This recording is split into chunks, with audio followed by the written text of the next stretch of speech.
In this lecture, we are going to learn about Angular factories. Actually, we use Angular factories to do some task inside of the factory and they return data. Sometimes it may be a database call, it may be some series of calculation, and that type of some the special task. We can use Angular factories. I'll start from the basic level of the Angular factories. I have Angular application called app22 and I have created a controller. Now we will create a Angular factory app.factory, and I'm going to use my first Angular factory as first factory, and in this factory I am going to return some variable.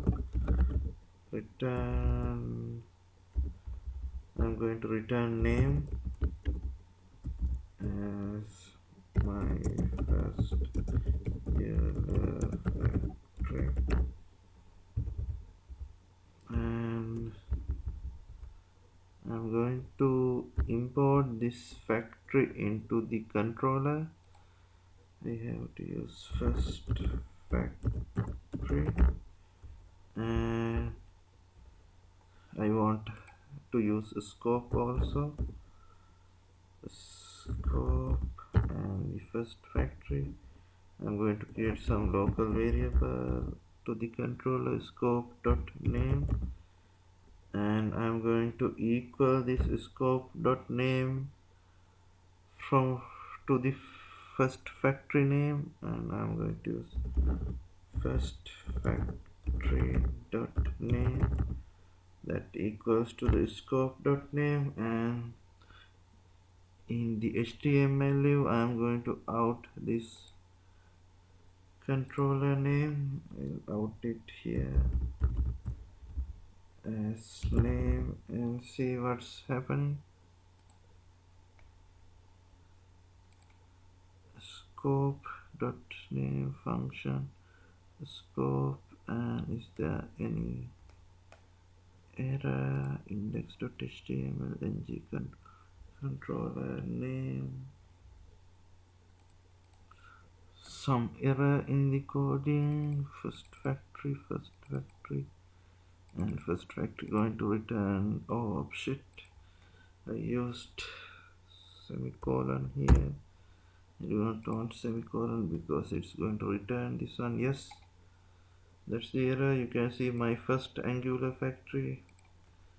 I have created a factory to return the name object, and inside of the controller I am going to access that name, and in the index.html I have out that factory, and we will see how we are going to load some data using factory.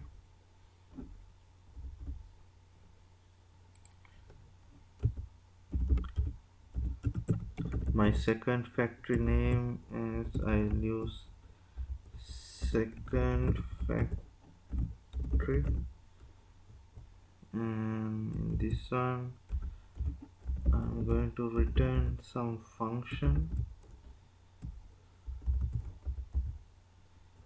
Return function, and I want to access the database through this one. I'll use the HTTP service. To use here I need to import that HTTP service.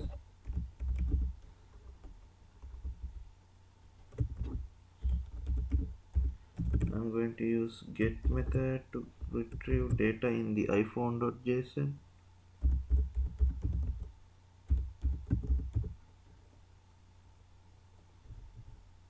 And if this success,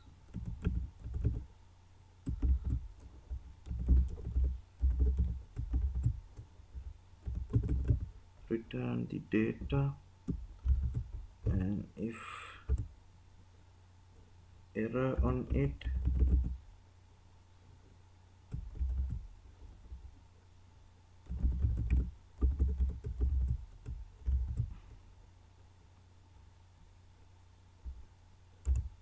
return that error, and I'm going to equal this data in index.html. I have used object array, and in this one also I need to use scope.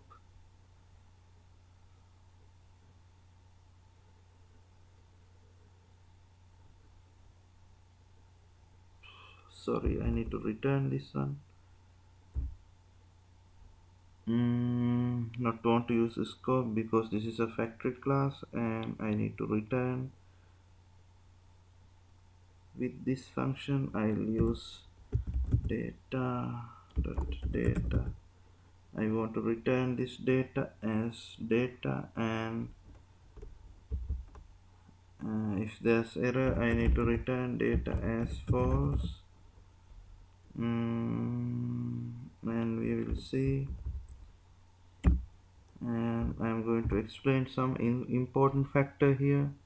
Now you see, you have created the factory, and you are going to call this factory function, but that factory is going to do some database access, and this is actually happen in the backend and transfer data through the HTTP GET, and we don't know how much time it will take to process this data. Because of that, we cannot say which object is going to the return. It will dot success or dot error, and we are going to use Angular $Q for resolve this issue. I'll explain what $Q is for in the Angular. Actually, $Q is going to handle multiple promises in the factory, and we will see how it's happening. I'm going to create a variable of $Q. Def obj is my variable, and $Q dot defer object I'm going to create to handle multiple promises, and I need to have this $Q to import in this function. And in this factory we have two return times. One is when the HTTP GET success, and other one is HTTP GET becomes error. I am going to handle those two promises using def obj dot.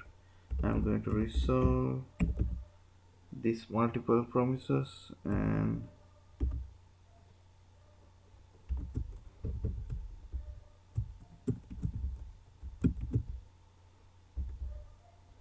I want to resolve this multiple promises in error handle error when error comes. Def obj dot resolve, and finally we need to return this the defer object, and I'm going to use return def obj dot promises, and do not worry about these things. These are actually Angular variables. You just need to use it in your projects. And we have successfully created the second factory, and now we need to access this second factory from the controller. First thing, I need to import this second factory here,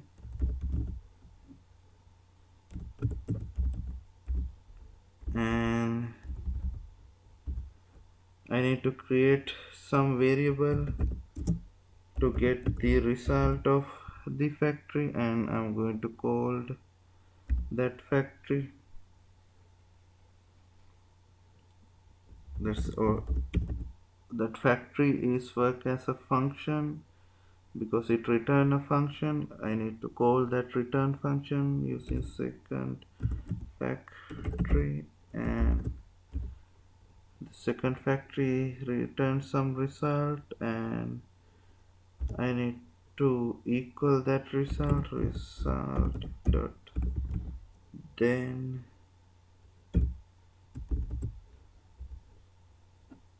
function is receiving that what the result is going to return.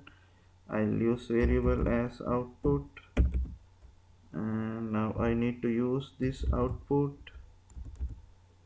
and in the my ng repeat in the controller the variable of the ng repeat is object array. I'll use scope dot object array equals, we are getting output from the second factory, and in the second factory it returns the data embedded to the object called data. I need to access that data object and the return output, and we will see how this one is work. I'm going to stop and run it.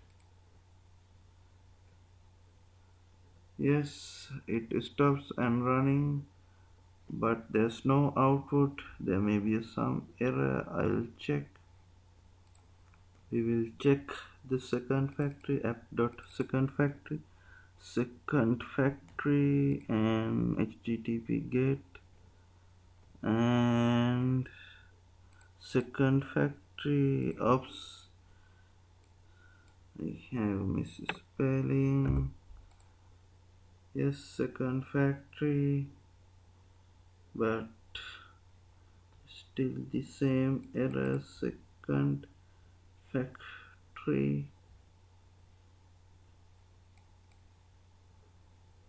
first factory, second factory, and I have very bad typing. Again I have missed second factory, and we'll see what's happened. Yes, it works like calm. Yes, you can see I have called to a first factory and returned this my first Angular factory, and I have called to second factory. I have returned this iPhone JSON, and I think you have now clear understanding about these Angular factories. In our projects we are going to use these factories, and you can have a good idea on that time about these factories. I think now you have a good knowledge about Angular factories. Actually Angular factories is used to process some data. It may be a database process or some heavy calculations, and when you use factories and controllers separately, you can see how code is clear. And we will talk these factories more about when you do some Angular the practicals, the real world practicals.